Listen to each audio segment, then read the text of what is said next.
All right, welcome back to Live at Drew's House. My name is Drew Mulholland. Hope you're all having a good day. This is Sarah Conway. Hello, Sarah. Hello, Drew. What's going on? Just hanging around. The dream. Living the dream. Okay. Yeah. Coffee mug start? Boring. It's not very exciting, but it is a pretty design. You have like 12 of those things. We do, because it came in a whole set. But I am running out of coffee mugs, and I think the dishwasher needs to be run. So I've gone with the New York theme. Always try to have a theme, if I remember correctly. My guest today was going to be the one and only Sarah Conji, outstanding reporter and anchor for WCVB. We worked together back on Soldiers Field Road in Brighton, the old CBS studios there, which are still there. Neither one of us are in that building anymore. But we used to work together there. And if I remember correctly, she used to love New York City and used to do Broadway shows, I think is what used to drive her there. So I don't know. We'll see if I'm right on that in a minute. I think my memory is correct, though. Anything new? Nothing really happening here? No? No. Do you want to talk about your headband? It's not a headband. It's an elastic, and it's getting warm out. And you're not wearing a hat today, so No this hat. is a different look. Well, it's getting warm. It's getting warm out, so I just can't wear a winter hat anymore. I could, but I'm going You with wear them them for a long time. I know. I'll I'll wear really them. push that. I'll wear them at any time, really. But today I just went with the no hat look. And the headband. Some people have been asking me, what's with the hat all the time? And I said, all right, maybe I'll go no hat. Here I am. This is why he wears a hat. Oh, Just kidding. that's a cheap shot. Just You're thinking this doesn't look good. No, Okay. I think I like your hair. I think it looks great. You told me before this is an in look. No, I was talking about man buns, and when I think eventually we're gonna have to figure out how to put it in a bun. This is definitely the longest I have ever had the hair, I think. Yeah, probably. I mean, there were some times in college when it was a little longer. Yeah, but who can afford a haircut in college, though? Not us. Not us. None of those days. So that was my excuse anyway. I think I do. I like the long hair. I'm pretty comfortable with it. This is a little bit long. It's getting a little flowy. This is a man that is comfortable with himself. And my elastic. Mm-hmm. Yes. It's a good look. You were going to go take care of the dog, I believe, as the dogs are getting anxious and are probably going to ruin the show if we don't get to them quickly. Should we put him? I mean, he's sitting right here. He's like waiting for his close-up. He's literally right next to you. There it is. Good look, Mookie. Right on cue. He looks. All right. You go take care of the dogs. I'm going to go bring in Sarah Conji, not to be confused with Sarah Conway. That's going to be tricky. She's probably a lot more interesting than me. So, good job, Sarah. I'll go take care of the dogs. All right. Okay. We'll see you next time. Sarah's Conji is ready, so we're going to bring her in right now. All right, welcome back. Our guest today, Sarah Conji, the great reporter and anchor for WCVB. Hello, Sarah. How are you? Hey, Drew. How's it going? It's going great. Long time no see. I was just telling everybody we used to get up all dark and early in the old Soldiers Field Road place back in the day there, and that's where we first met. But we were still getting up early. It's just different places now. Different places. Yeah. No, those were the days. But it's still an early rise. How are you doing? How's the hunkering down life here? It's different. I'm still working in the field. I'm still reporting, knock on wood. So I haven't had to quarantine or anything like that. And so it's just been a different approach, a different way to talk to people when you can't really contact with them. We've learned to adjust. So it's a little stressful because you have to always worry about making sure you're physically distanced from someone. But we have equipment. I'm always worried. We're always sanitizing our equipment as well. So it's just all a little weird. What kind of tricks are out there? Are you using I've seen all sorts of things. Is it like a fishing pole where you're reaching out trying to get an interview, or how does this work? When we first started, it was literally I brought a broomstick with me. Right? This was really early on. Yeah. And the photographers I worked with, we would sort of jerry rig it to make it work.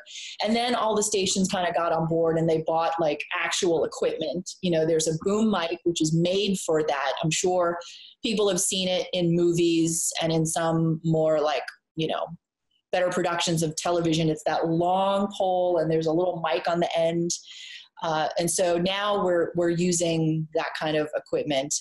And that certainly makes, and really the whole point, obviously it's about keeping everybody safe, but it makes the interviewee, it makes the subject more comfortable, obviously, because we have that pole. We don't have to be close.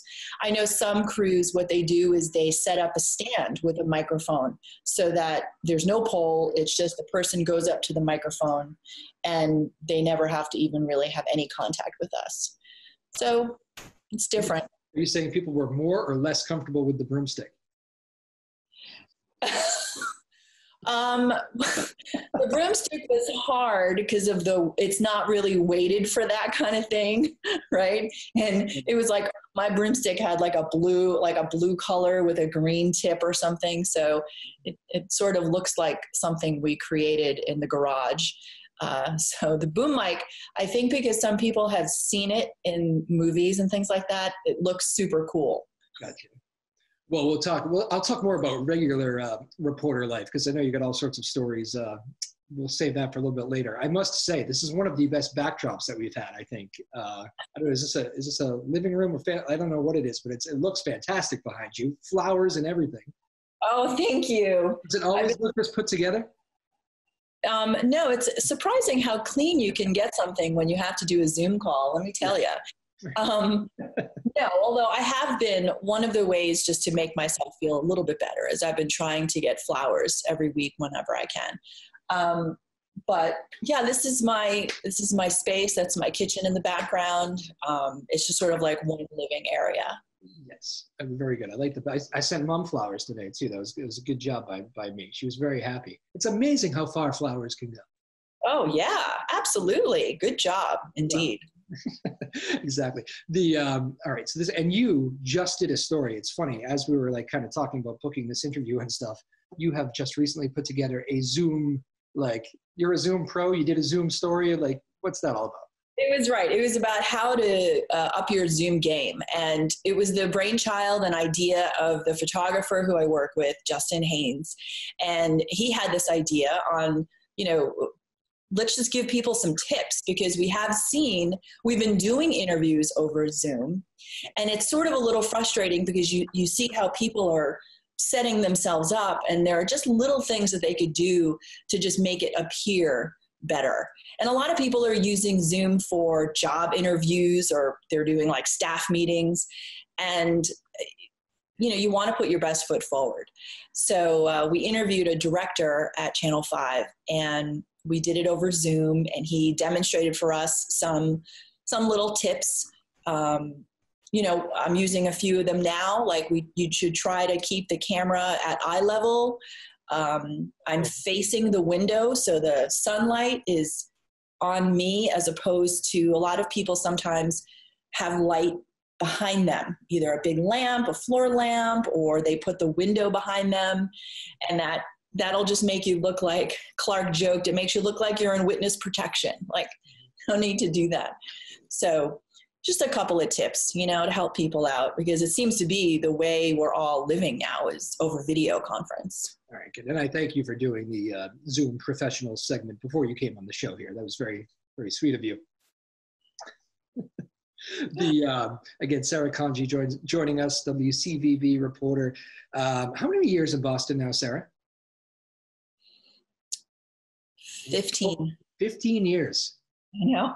That is, in this business, it's like, that's an incredible, you've seen so many, just that stretch of stories is incredible. I think of, everything that's happened here. It seemed like Boston was the center of the news world there for a stretch, marathon bombings. And it seemed like everything had some sort of Boston connection. What's the most memorable one for you, I wonder, story-wise? Is it marathon or is it something else maybe we're not thinking of? Yeah, here in Boston, it has to be marathon. Yeah. And and I don't mean, literally when the bombings happened, I wasn't actually working. I worked earlier in the day. Same here. But the rest of the week was like no other week I'd ever experienced. Yeah. And for me, the pinnacle was the manhunt, the Watertown manhunt, where I spent pretty much the entire day in Watertown. And you're just kind of like roaming. And it's funny, people say during this pandemic that it's such a ghost town everywhere. No, it was a ghost town in Watertown the day of the manhunt. And, you know, all you would see occasionally would be like a SWAT vehicle or something like that. And even though, you know, for years, police, and at least me as a member of the media, I've never really had any issues, but every police vehicle, every police officer we ran into sort of scanning, checking me out, checking the photographer out, wanting to see the what was in our trunk. And that was a little bit odd. That was different. I remember the night it was actually the night that Sean Collier was shot. Going into that next morning, yes. I got called in. I remember it. I was living in Brighton at the time, and my boss called me in and said, "Hey, we're getting the band back together. We could use some extra hands in here." And I remember, like, just your first instinct is something like that. You called in, you go. And I'm leaving my front door and I'm going out on the porch, lock it up, and I'm going, wait, it's nobody out here. It's like you said, that is a complete shutdown. And it was so odd. And I'm like, what am I doing? I'm like looking behind the bushes, these guys are still at large. And I remember that being like the strangest feeling, amongst other things too, like you're right, driving to work and like the cop car kind of checks you out. And it really was nobody else. I mean, there's a lot of people still on the road today. There was nobody on the road in Boston during that time. Not at all. And not even people, their front steps, out their window. Like, I didn't see people even looking out their windows. Yeah. I thought at least we could grab some people to do some interviews. Impossible to find. And then the pinnacle was when they found Tsarnaev in the boat, everybody came out. And then it was suddenly a story about these crowds cheering the police as the police were leaving, and everyone's just so excited and it's cathartic. And then it turned on a dime where suddenly it was a little bit on the border of being too much of a crowd and too much of a riot, and the police are trying to clear them out. Yeah. I knew one of the police officers, and I remember at that moment talking to him, and he was in uniform, and surrounding us, people started to surround him. Thank you so much. Great job. Great job. To a point where he was like, I'm out of here. Because it was just a little too much attention, but it was an amazing moment. I mean, to go from all day where you're so stressful, to all of a sudden everyone's cheering and celebrating, and it was sort of an end to what had been an entire week, an unprecedented, heartbreaking, stressful, scary week. Absolutely. You know what's crazy about that when I think back? And I've asked people how this was allowed to go down, and I've never really gotten a good answer, but it was actually, again, the night that Sean Collier was shot. So that's what I was doing before I got called into work. I was at a Fleetwood Mac concert at the Garden. Before that, can you believe they had that show? Wow. Yeah. And I thought it was going to be called off, but they had, like, earlier in the afternoon, I think it was that day, they had said, we're going to open it back up. I think they may have thought those guys were in New York. There's an Irish. I think I remember hearing that, but who knows if that's true or not. But long story short, they had this Fleetwood Mac show. And of course, it was kind of a weird crowd. Like, security was a little bit upped walking in there, but it wasn't like, it wasn't like they were checking everybody out. I just couldn't believe it was all going down. And it was a great Fleetwood Mac show. But I remember thinking, like, that is the strangest moment for me, looking back at that, like, week. And okay, I mixed in a Fleetwood Mac concert during all that. That seems very odd and out of place, but I don't know. Never got a good answer. When you think about now, how much security is in place for when there are those big gatherings and stuff like that, pre-marathon bombing, we didn't always see that. Yeah, I think probably after the dust settled, maybe that wouldn't happen now, but it was a great show. Anyway, but I guess the day before the Watertown manhunt, the day that President Obama spoke. Right. Because I remember the week really well. Like, I couldn't tell you what I was doing yesterday, but the week of the marathon bombing is like my memory of everything I did, every single part of that day, even into a little bit the next week. Like, I just remember. Yeah, I do too. It's crazy. As you take the coffee mug here, we do have a coffee mug segment. And actually, I did something I don't usually do. I try to trust my memory from years back. And I went with New York, and I usually try to do a theme and see if I'm right on this. If I'm wrong, it's going to be very embarrassing, but I can deal with it. I believe you used to love New York. And I think, were you big on Broadway shows? I grew up in New York, so you're right. I got that right. Not the Broadway part? I've been to many Broadway shows, and especially when I was in high school, because our teachers could get us these great discounts. Yeah. So I don't go back as much because now it's pretty expensive to go back. Yes. You really want to go, but I love New York. It's where I grew up, and so it's my home. Pretty good with the theme. My mugs are limited these days too. What do you have for the coffee mug? So this is a friend. It's a little bit of an inside television thing, but a friend of mine who's a producer in LA, she sent it to me. So it says, "Never let anyone treat you like a VOSOT. You're a package." So the package is ultimately what most people see on television, right? It's and here's Sarah Conji reporting from, Boston. The VOSOT is sort of a shorter, less in-depth, not as much detail version. And so that's kind of the inside joke, is that you're a package, you're not a VOSOT. And it's pretty funny, and I've always loved it. Who gave you that? My friend Carrie, she's a producer in LA. She used to work at BZ also, but now she lives and works in LA. Understood. All right. Well, good coffee game. Virtual cheers. We do the virtual cheers. It's funny. We used to have like 1 million coffee mugs in our house, and we've apparently decluttered. So I'm trying to really make good use of the ones I have left. But a little Marie Kondo stage, yeah. Yeah, it's set on. This one's good. This is one of my favorite ones, the New York one here. But it looks big. It's bigger than your average coffee mug, but it's not like the bowl. The bowl bothers me, like the big kind of coffee. Yeah, I don't like that. Actually, this came up in our last interview too, because not only does it feel weird to hold, I also think like the coffee if it's hot coffee, it gets cooler quicker. And if it's iced coffee, the ice tends to melt more. But I don't know why. It's just, I find that. I could see that. We've now addressed this in like 2 consecutive shows. That'll be interesting. We'll see if we can do it for a third, maybe. You had a big name leave from Channel 5 recently with Randy Price, right? Yes. That caught our newsroom off guard.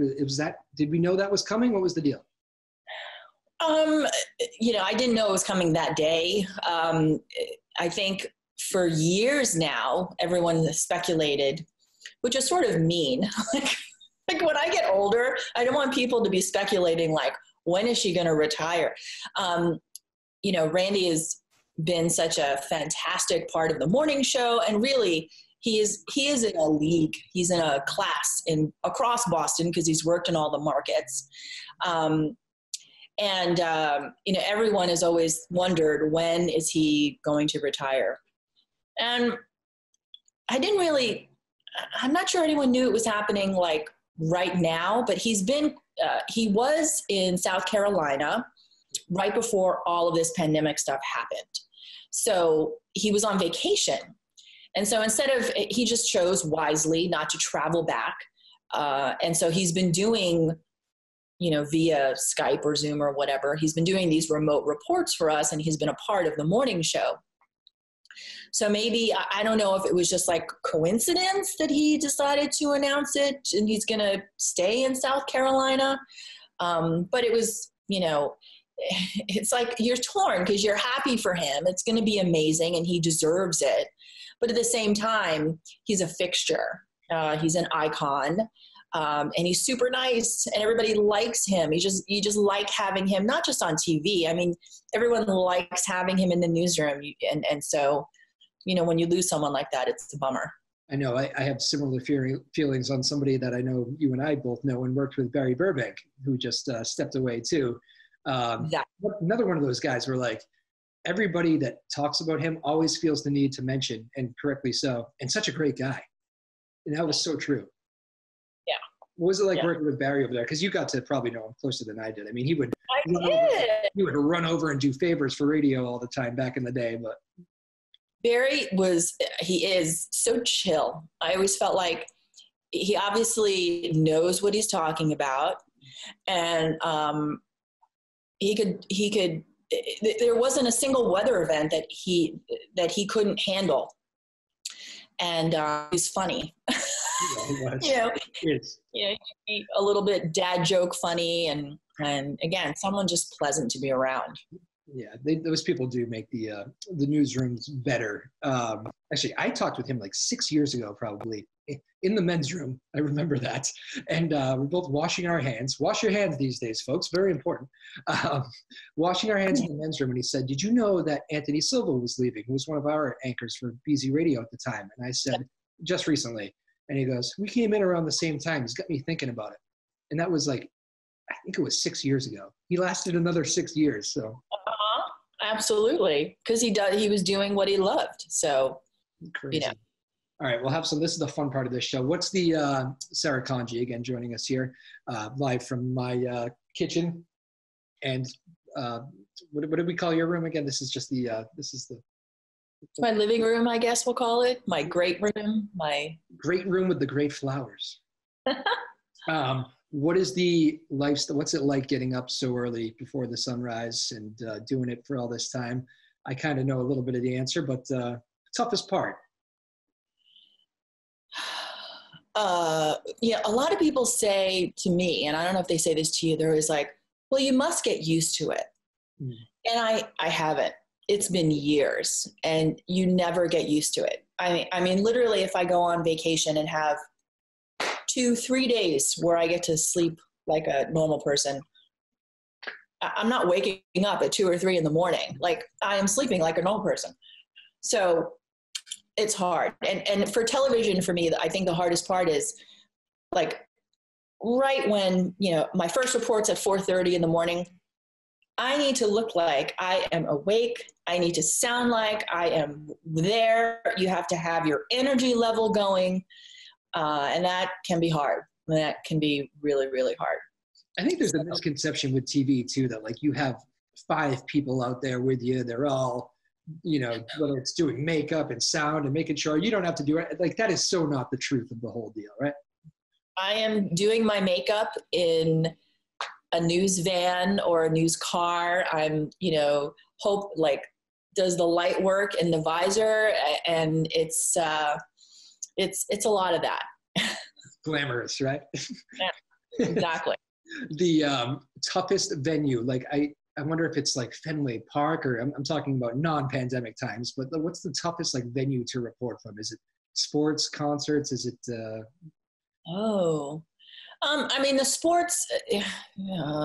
The sports can vary, and it depends, right? If one of our teams wins, it's good. Everybody's happy, but a lot of people have been drinking, and so that becomes a thing. I think doing the parades that we've had can be pretty difficult, and a lot of times the photographer who I'm working with, I feel kind of bad for them because they've got, one eye where they're shooting with me, and the other eye is who's going to try to like bomb our shot, who's going to, go behind me and do something obscene. So what I've always tried to do in those parade situations is settle in with a group of people who I think will be good, right? So like families, or I'm just avoiding a lot of like the college kids and some of that crowd. So that takes that, but the thing is, it can change in any second, right? So like, yeah, I've settled in with this crowd and I think they're pretty good, but things are moving and things are changing, and who knows what's going to happen. So that can be tough. I would say the toughest experience I've had, I don't even remember, a couple years ago, gosh, now maybe it's 3 years ago, 2 years ago, we had that free speech rally at Boston Common, and it was right after Charlottesville. Yeah. So we were covering that, and I've been covering it all day. And there was like the main kind of rally, and the rally was over, but there was like another group of demonstrators who had gone to Downtown Crossing. So like it was strange. The focus was that rally and whether there was going to be trouble there, and none of that happened. But then all of a sudden came this second wave at Downtown Crossing. And a lot of the SWAT guys had already gone home. So I was assigned to go check out what was happening. And we went down there. And I should say, Channel 5 was great in that all the reporters, all the crews were assigned like a bodyguard. Yeah. And mine was fantastic. And I felt great that he was there. But we head to Downtown Crossing, and the only police there were like the bicycle police officers. At this point, like the guys who I saw in all the gear and the riot stuff, they were gone because everybody thought the event was over. So for some reason, the protesters were trying to like get further into Downtown Crossing. Cops were trying to contain them. It was just not a good situation. At one point, I got a little pepper spray in my eye. And then when we went live, someone tried to challenge us and tried to challenge my photographer. And I very instinctually started to defend him, like, what are you talking about? And the smarter thing would have been for me to shut up and let it de-escalate. But and they had, we were doing a live shot, and then they, of course, cut away from us. And I remember my bodyguard's arm, like, I remember looking at this guy, and the guy was like, he had like the mask across his face, and he was like, and there's all crap behind him. And I just remember feeling like the bodyguard just grabbing me. And like all of a sudden I got jerked to the other side. Oh, and like, yeah, and I'm not like a dainty flower. I'm like a 5'10", pretty big woman. So it was really weird to have anybody do that. And I sort of, as soon as I got that, I was like shocked, like, God, what am I doing? I need to just shut up and like let these people go. And little by little they passed. But it was a very tenuous situation because, again, I feel like a lot of the sort of riot police, for lack of a better term, were already gone, and there were still a lot of tensions flaring up. And it was crazy to watch how, you know, one person would say something and then another person would argue, and then it just like grew, like it would just explode all of a sudden. And that just kind of taught me like a lot about human behavior and how a lot of these things can get out of control so quickly. Yeah. And that's one thing we always say about you too. Every time we watch you on television is you always seem like you're in command, first of all. Like there's not going to be a fact of the story that, yeah. see, the Zoom doesn't see a reaction to that, which is, we get the camera roll, so you give the little eye roll. But no, you're definitely always in command. And so you're prepared, which always helps, I think, be comfortable. But usually I've seen stuff, whether it be you or pretty much every reporter, where I just think to myself, that's obnoxious behind them. But you've always done a really good job of keeping your cool and, you know, not making a scene and not making those viral Twitter videos that. Oh, yeah. Yeah. Yeah. That's in the back of my mind, too. Yeah. Don't end up on Twitter. Oh, man. Again, Sarah Kanji joining us here. So we usually do a little rapid fire game, too. I don't know if you've seen that or not, but random questions that you're supposed to answer. Like, you know, I have no way of holding you to this, but you're supposed to answer first thing that comes to mind. Okay. Favorite, you ready? First of all, are you ready? Yeah. Okay. Favorite concert you ever been to? You're going to judge me. First one, yeah. Well, I mean, there's my favorite as an adult. I did go to Billy Joel at Fenway. That's fine. That was not the question, though. Not an adult question. Favorite concert? I thought it was when I was a kid. I was a huge Duran Duran fan. Okay, like I think they called us Duranis. I had posters all over my wall. Okay. And I have to say, Duran Duran, even though they're called a boy band, they wrote their own music. They played their own music. Okay, they're not like an NSYNC or anything like that. But okay, whatever. You really going to attack Justin Timberlake on the Zoom on our little show here? What? You're going to attack Justin Timberlake and NSYNC on our show? Because I'm old. Were they really like boy band? I don't think of them as, I think of them as more like 80s, kind of typical 80s. They're not so much like Backstreet Boys and stuff, right? Well, no. Well, they're different because, They got more cred. They do, yeah. But they were on the cover of Tiger Beat. They were, it was also about how they looked. And they were the music video, they were just when the music video thing was exploding. And they had all their Hungry Like the Wolf videos and Rio. So songs that have stood the test of time. They have Reflex. Union of the Snake is my favorite. But so I was, at this point I was maybe 11, 12. And there was a spin-off group called Power Station. And it was Duran Duran's guitarist, bassist, and I want to say their drummer. They did like a spin-off Power Station. And they had a concert at Jones Beach in New York. And my parents let me go. And I was like right up close. And this, of course, was incredibly memorable because like all of a sudden, the heartthrobs I saw on my walls and the posters on my wall were like right in front of me. So it was pretty amazing. And did you say that makes you a Duranie, was it? I had not heard that. Yeah, when I was a kid, when you're a Duran Duran fan, you were a Duranie. You're a Duranie. Okay. Yeah. That is new to me. I did not know that. Yeah. It makes complete sense, but okay. So that is the favorite concert answer. It's not Billy Joel at Fenway. It is Duran Duran. Favorite movie? I'm a Star Wars fan. So when people ask me favorite movie, it's Star Wars, right?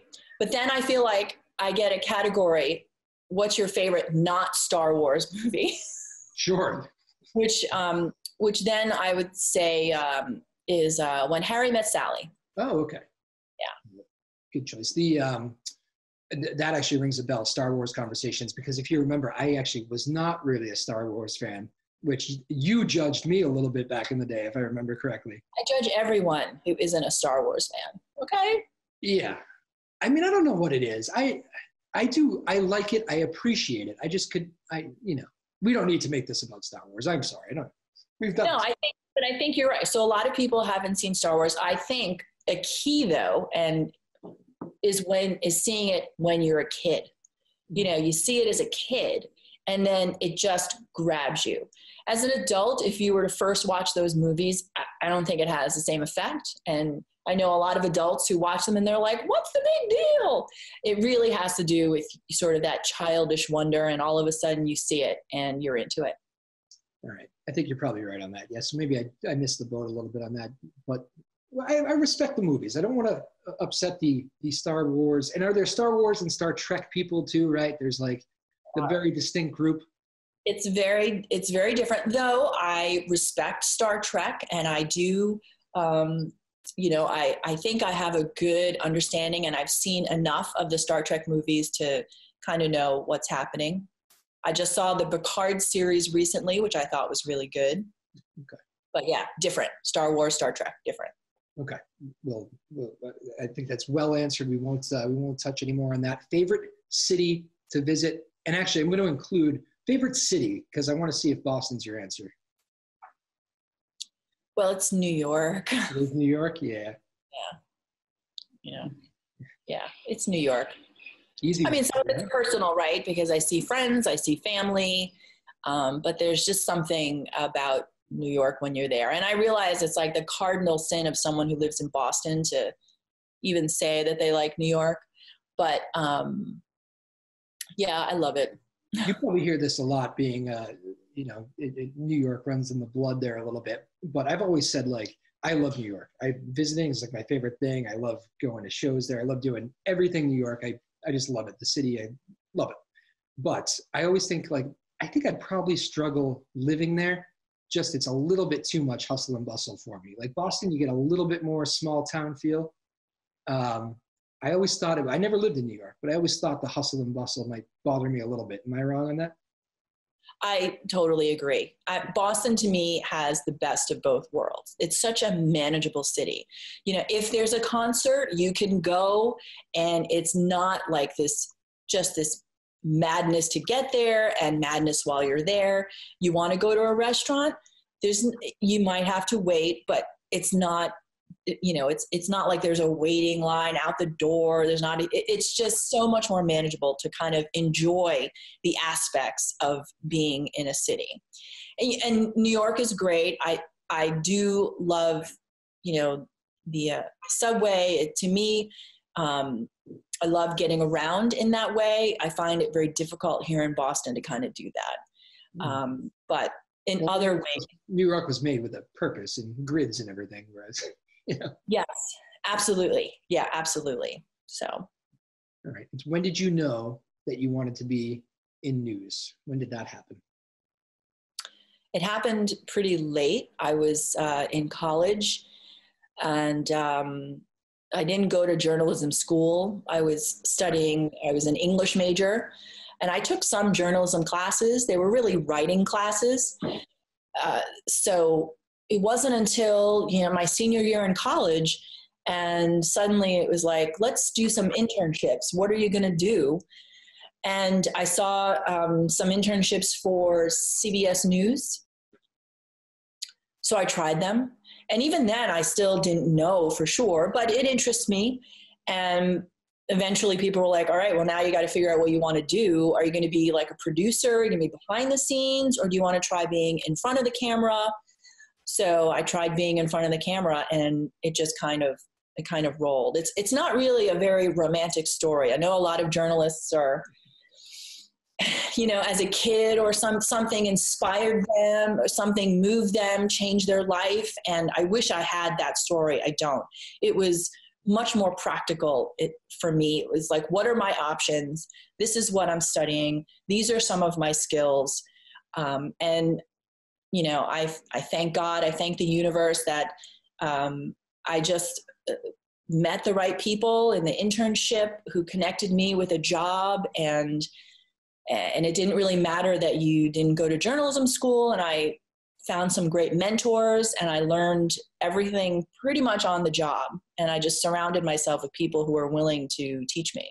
That's what I was going to ask. Did you stumble upon some mentors along the way, and would you like to name drop them? Or I don't know if you would know any of them. You know, as an intern, the guy I was interning for, he's now retired. His name was Bill Felling. He was a pretty high up guy at CBS News. And he was a great mentor. And he still is. I still talk to him and we still have conversations. But when I was really young, he was rough. He was like a coach. When you're on the team, he's just really driving hard, very honest. And that's kind of what you need. You need someone to be really brutally honest with what you're doing to grow and to develop. And my first news director, Marcellus Parsons, who actually passed away, he was the news director at WCAX in Burlington, Vermont, where I first started working. Great city. And it was a great station to start working at. And Marcellus, he mentored a lot of young reporters because it's a small market. So you're getting a lot of people who were right out of college. And he took pride in that. He thought it was important for him to teach. And there are a lot of reporters all across the country now who kind of graduated from WCAX and are working in the business. And some moved on to their own, you know, public relations firms and such. But he was great with the nitty gritty. He was great with writing and television news and doing your interviews and what to look for. And he helped me develop, you know, in that way. What's the thing when you kind of see, because, you know, you always have the next kind of wave of, you know, reporters coming up. What's the thing that like bothers you about, like, I mean, I know social media has kind of changed the game too. Even from, you know, I've been 10 years out of college now. It's like completely changed even in those 10 years. Like, just, there's things that I'm out of the loop on, and like, you know, kids are looking at me like, what, you're not on TikTok? I'm like, no, I don't do TikTok. I have 4 other ones but I haven't done TikTok. And so like, it sounds like old in that regard. But like, what's the thing that like you kind of watch and go, I don't like that trend or something going in a bad direction? Well, social media, like you said, has just changed the game up and down, left and right. And there are positives to it. I love being able to post, broadcast news, radio news. We're under time constraints, right? We can't include all the details. We include the most important ones. So I can use Twitter, I can use Instagram or Facebook. If there's a nugget to my story I couldn't put on television, if there's something I couldn't put on television, it gives me that channel, it gives me that avenue. So like, I love that. And also if you're, it allows law enforcement agencies, other organizations, if they need to kind of get a blast out right away, they do, and we can get that information pretty instantly. So there are positives to it. But it's hard because it's like it's always in demand, right? So I can't process information. Like immediately you have to put it on Twitter. You immediately have to post it. And I'm actually a little bit of a thinker, right? So like if something's happening in court, I want to like think about it before I'm reporting it. But there's this pressure and this demand. And I mean the demand from just like the masses, that you have that Twitter post, you make that update right away without giving it a second or two to kind of like take it in, or maybe even talking to someone to give a little perspective, on whatever development has happened. So that's been a learning experience. It tends to be when mistakes are made too, right? When you don't put that extra thought in. Yeah. Yeah. And I mean, I'm always worried about getting it wrong. I don't want to get it wrong. So, I want to be able to put it into some context or make sure, I understand everything that's happening. So there's that, and definitely, and this is more a reflection of who mentored me. But when I was younger, the lesson always was, the story's not about you. Story's not about me, right? The reporter. The story's about whoever you're interviewing. The story's about whatever is happening. So I was really kind of trained like, okay, like I'm not going to, but now the world has changed, right? Now it is the selfies everywhere, right? And really what you see are people who rise through the ranks of this industry and others that really kind of advocate for themselves better, sell themselves better, and include them in stories. And that is so against everything I learned early on, and I've had to kind of adjust to that. I bet. Again, Sarah Kanji joining us here. Did you work today, right? I did, yeah. Yeah, okay. Thanks for doing this, by the way. This is very sweet of you. This is not the easiest thing to do another show at the afternoon after that shift. People think it's like, oh, you got a great night's rest and now you have the full afternoon, right? I like talking. Well, I like talking with you, and we're talking about the news and I like to talk about it. That's sweet of you. You must take a lot of pride in the fact that like, people who have paid attention, like news junkies know this, but I think even like the common person realizes this too. Like they will throw you on any story. You'll be in the courtroom for like the real hard news stories. And then if it's Fenway Park and the Red Sox have something going on and it's going to be crazy, like if that's the story of the day, then you're going to be there too. You must take pride in the fact that you have that like versatility to be able to do it all, because not everybody can do that. Thank you. It is a strange skill to have, to suddenly kind of pivot. Because at one point you're doing something very serious, and then you might end up being on a feature, on a human interest story of some kind. So you just have to remember your tone. You just have to remember, what you're dealing with. I think one of the things early on that people would say to me, like, every day you have to be prepared that you're going to interview a senator or that you're going to interview a governor. So you have to look the part, you have to be up to speed on daily events, even if it's not the story that you're covering. And the same goes true, you mentioned Fenway, like the same is true for the Red Sox. I'm really not like a huge sports fan, but you need to keep up with the stuff, because I never know when I'm going to have to like parachute into something and, need to know, the who, what, where's, and whens. Who was the toughest interview you ever had? Like, whether it be you or like in a press room, like who was the person that was just, you know what, we have caught him on a bad day or her on a bad day, and it is just, this is not going well.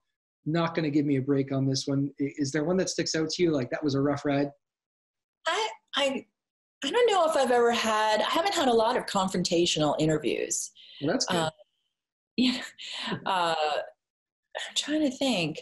I mean, it's funny when you said that. The first thing that popped into my mind was a moment. I've been to a Bill Belichick press conference, and he has pretty much, I think I threw a question at him and he just dismissed it. So it was like a baptism, right? Like, I'm at a Bill Belichick press conference and he dismissed me. That's great. I'm in, right? Like, I did it. I made it.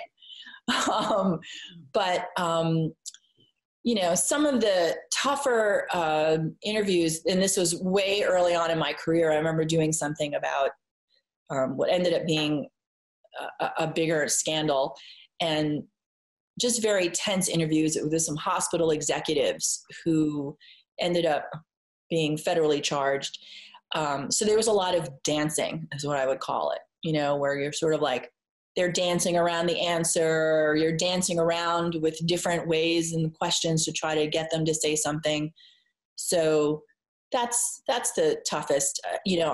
I think a lot of the interviews, I wouldn't call them tough, but when you have to be sensitive, and that's hard to do when you want to be sensitive if someone's gone through some trauma or if they've lost a loved one, to ask some of the deeper questions can be difficult. I remember a long time ago, I did something on genetics. It was a series on genetics.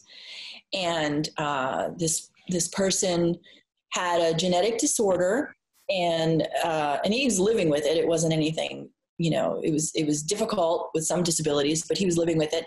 And his son was living with it. We're talking about genetic testing. And I knew I had to ask this terrible question of whether, if he had had genetic testing available to him before he had kids, would he want to know, and would that change his decision to start a family? And I can remember like not sleeping the night before thinking, I need to ask that question. And I did. And he immediately said, I do not like that question. And then we just sat there in silence for a little bit. And then he answered it. And he said, I like to think that no, I would still, he's like, I love my children. I would still make all those decisions.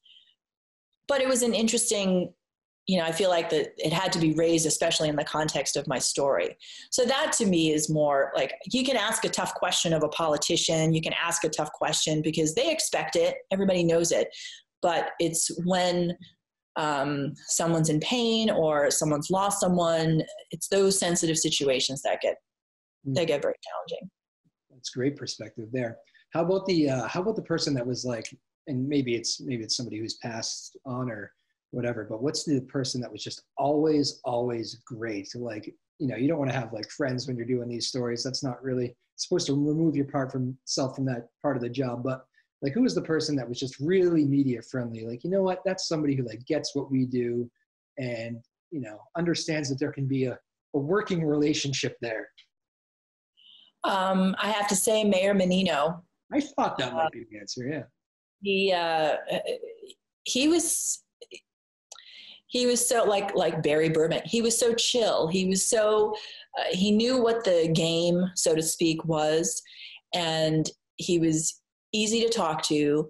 He generally had something to say about everything. I'm not sure he ever, and sometimes we were just surprised that he would be at an event and we would need to talk to him. I don't think he ever said no. Because sometimes, they tell us no, they don't want to talk about something and they have places to go and we don't get it. But the mayor was great like that. He would, he would get angry too. I mean, it wasn't like he was always friendly when you would ask questions. I've seen him angry, but Yeah. But he would always come back to you. It wasn't like he would hold a grudge. I've heard he can hold grudges, but he would always come back to you. He got the job. Yeah, absolutely. I remember one day he was walking through the newsroom and he said to me, had to be like my first year or something. And I was writing and he came in for an interview and like he was about to go on in a few minutes and he was just kind of there catching up with, Deb Lawler and whoever else was in the newsroom at the time. And there was something going on about like curfews, like about opening gyms later or something. It was an issue of the time. And he comes over and he goes, how old are you? And I'm looking at him like, oh, Merrick talking to me. I'm, however old you are getting out of college. And he goes, and what time do you stay out at night? I'm like, I'm working in the mornings, not too late. And he goes, all right, well, the normal person, like, I don't think anything happens good after midnight. That's all I feel. That's how I feel. That's my funny Mayor Menino story. I thought that was an interesting first encounter. But I said, I don't know, man. Things happen after midnight. I don't know these days. But he would do that everywhere, even not with like the media. That's how he would just like talk to everybody around him. Yeah. And so, and he'd been in the job for so long, he was so comfortable that it was easy for him to just, chat it up with us and help us out when we needed it. Were you with him? You mentioned you were in Watertown that night after the Tsarnaev boat shooting. Were you with him that night? No.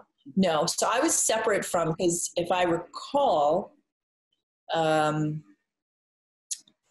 was like a main staging area and I wasn't part of that crew. I was a roaming crew. I was just one of the 2 or 3 crews roaming around Watertown, and we were just kind of like waiting for something to happen, looking for stuff. It was a strange day in terms of how normally we would work. Normally we would be like gathering and grabbing and turning a story and writing a story. This was a lot less of that and more of just roaming and waiting.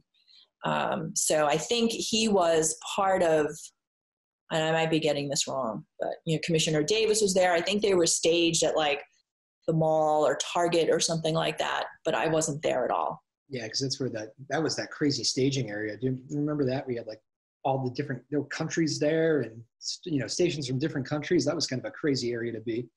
Yeah. Drive. Yeah, and that's, that story, even, I covered some, not all, but some of the trial at federal court as well. Same thing. It's just this massive international media presence. Absolutely crazy. What's the story that when you look back on it, is there, and I'm sure you're maybe better known for whatever the big story is, but is there one story that like maybe people don't notice or wouldn't think of right off the bat that you're like really proud of? Like, what, that was I got to something there that maybe I didn't even know I was going to get to, and maybe people don't notice. Is there one there, like kind of a hidden story? I don't know if I would say hidden, but for me, the memorable stories are more about the people, yeah. That more of the human interest stories. This goes back again, like to my work in Vermont as well. I was in Newtown when that happened for like a week after that. Also, a lot of, I've talked with reporters. That one really stuck with them for, obviously, how could it not? But that has rocked some reporters that have been around a very long time. Yes. And I deeply affecting, deeply impacting. And I remember even being there, and I remember some of our colleagues in the newsroom who I think would reach out to me and email me. They were mothers. I'm not a mom. They were mothers. And I think that they were hurting even where they were and just were like needing to talk about it. So obviously that was a major story. And I can remember, I don't remember the stories. I remember the moments in Newtown. I remember the day there were several funerals scheduled, and it's a small town, and there was this sort of intersection, and there was almost congestion because the funeral processions were basically crossing each other's paths. And it was just such a, I mean, so many horrible moments. And I just was like, this is terrible, because the sheer number of people that they had to lay to rest. And I just remember that traffic jam. Mm. Yeah, that one sticks with you, obviously. I wonder like I said, that is one that I keep hearing about. I know we've had people in our newsroom who covered that, and I'll always remember like that has to be the toughest. And that was in the moment, and I think later on too, after looking back on it, that was one of the tougher ones. So when you think about the upcoming generation of college kids that want to be reporters someday, what's your best advice to them? Actually, before you answer that one, I want to throw this one at you, because I do this with musicians a lot. We have a lot of musicians on the show. And I've always said, I think it sounded like a silly question when I first started this. And ever since, I've like got a different answer every time, and it usually leads to something good. Do you ever get like nervous in front of the camera? Like here you are with all these living rooms. Like, I mean, you've been doing it for so long. Is it straight business now? You know what you're doing, you got this? Or like, do jitters set in, and, is there actual nervousness? I do, not every single time I go on television, but there are moments where I do feel more nervous, I should say, just because if there's a situation where, let's say things are happening, I may not have gathered all my thoughts, and all of a sudden, boom, you have to like do a report, and it ends up being fine. But, of course you're just nervous about it, and, everything gets hot. Suddenly I'm like, oh, okay. So you have to kind of just breathe and let it go. So you know your way out of it now. Okay. What's the... I know how to hide it now, I should say. Okay. All right. And that's a good segue then. And what's your advice for the, you did this little thing there. See, the Zoom camera doesn't let us have both be on there. What is the advice for the up and coming reporter? I do like that question. Well, I would share the same advice that was given to me, and I feel like it helps me a lot. And it's different, but I was interning at CBS News, and one of the correspondents at the time, the day I was leaving, she just looked at me real casually and she said, "It's not rocket science. You'll be fine." And at the time I was like, okay, like I have no idea. But it stuck with me, and I've thought about it. And I find that I remind myself that when I feel a little overwhelmed, like if I'm working on a story and there's just too much happening, I think to myself, it's not rocket science. And it allows me to figure out what's important about the story, why we're telling the story, and not to get too lost in it. It also gives me perspective. Like I shouldn't act like I'm some hoity-toity expert. I should be looking at a story and approaching it with the eyes and the priorities of the viewers that we have. So, whenever I remember, it was Jacqueline Adams of CBS News. She said, "It's not rocket science." And she said it so easily. And I was like, at the time, I didn't know what it meant, but I figured it out since. And it just reminds me to stay grounded and to keep my perspective. Gotcha. And you are a reporter at heart. I think I'm safe to say that, but you're also a fantastic anchor. Well, thanks, Drew. Well, you're welcome. I think everybody realizes that. Is there a preference? Do you prefer being out and about on a story, or do you sometimes like the shift behind the anchor desk? Well, we're currently in this pandemic, and I have to say it has renewed my love for being a reporter. I mean, I hate to say like I love reporting right now, because it's a terrible time, right? But I want to be a witness to what's happening right now. I want to be able to have these experiences and meet people who are dealing with the pandemic, handling the pandemic. When I'm ready to retire, I want to have these memories. I want to know that I experienced it. And there were days, I used to be a full-time anchor long ago, and I have anchored now and again. And a lot of times I would be there and I would, introduce a reporter in the field, and I'd feel a little jealous. I'd be like, ooh, like, so this pandemic has just reminded me of how much I get from being a reporter, because I'm seeing it all firsthand. Gotcha. All right. And two things you should know before you go, as we come down to the end here. I could probably do this all day, but, I can probably move on. Two things you should know. First of all, there's many people that, mutual coworkers that we both know who they knew you were coming on the show, and they wanted to say, tell her I said hello. I think probably we're at least close to double digits on that one. I think pretty much everybody has said, I got to, head back from doing Sarah Conji Day with an interview, and oh my goodness, tell her I said hello. So you got the well-liked thing going. That's good. And the second thing you should know, kind of a funny moment, is you landed very quickly at WCVB after you left WBZ. I don't exactly know what that time frame was, but it felt very quickly, which I know is probably another point of pride. Everybody wants to be able to do that. But every time you would come on the TV, on the radio side, you would, do a good job, and everybody would go, now, why can't we get reporters like that? Which I always thought was a very cool moment. And usually, everybody who doesn't know that newsroom, like the radio side was always kind of facing one way, TV was kind of on the other side. It was usually said loud enough so that the TV side could hear. It was.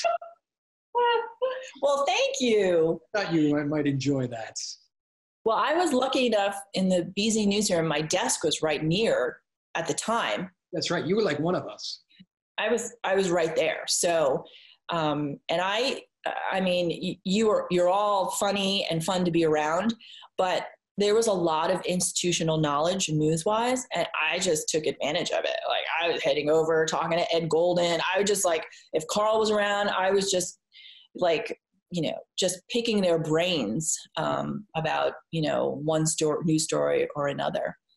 Did you watch the Carl show? I know I told you that I had Carl on this show, before we did this interview. And I was like, oh, geez, if she watches that show, she's going to have a whole different idea of how this usually goes. Yeah, I don't play any instrument. I'm so boring. No, I miss him so much. I know he's like semi-retired, but I used to run into him in the field so often. And I really miss seeing him. He's such a good guy. And that's a real thing too. Like I said, I could go all day. I promise I'll wrap it up. But there is real reporter camaraderie too, right? Oh yeah. It's, if we're in a situation where we're all facing the same deadline or getting the same interviews, we all obviously are in competition, but, we're not mean to each other. We're friendly, we're nice. And Carl is just the greatest example of that, because he's just so friendly to all of us. Absolutely. Well, Sarah Conji, this was a pleasure. I enjoyed it very much. It's a pleasure for me too. I haven't seen you in a while. Virtually, I guess, will work for now. I know. Anything you'd like to add? No, I'm just glad to see you. And I hope that you and Sarah are staying well and staying safe. She's good. She's teaching from home here. So she says she's made for quarantine. Me, not so much. I miss people. I miss my guys. Well, hopefully soon. I know. It's crazy times, but thank you so much for joining us. This was fantastic, and keep up the great work. We enjoy watching you. Thank you, and you too. All right. Well, that was fun. Hope you enjoyed that. The great Sarah Conji here, live from Drew's house. Now it's just me. I don't have any of the dogs, or Mookie's gone. Mookie's not here, which is shocking. Henry's not here. Both the Sarahs are gone, so it's just me wrapping up here for this show. Sarah Conji, though, a fantastic reporter, anchor, as I mentioned, and has really done it all and seen it all in this city. Hopefully you got some good stories out of that, maybe some good advice for those of you looking to be in the news business. And she's just great. I remember we used to get up in the early mornings, and again, when we were on Soldiers Field Road, and it is always nice to have like upbeat people who like kind of raise the room at that hour. Like everybody has bad days, but it's always kind of a drag when you're walking into a newsroom at like 3 a.m. and like somebody's really like kind of down and grouchy, and it happens to the best of us. But I don't think I remember any of those days with Sarah. So that's, I don't know. It's just something that sticks with you. Those people that uplift the newsroom, she's one of them. And obviously she's great at her job and a very interesting interview. Hope you enjoyed that. My name is Drew Mulholland. This has been live from Drew's house here in my kitchen. And this is how we're doing it in the pandemic world. So hope you enjoyed that. And we will see you tomorrow for another edition. Maybe the next day, actually. We might take a day off tomorrow. I'll keep you posted. All right? How about that? We'll see you next time. Bye-bye.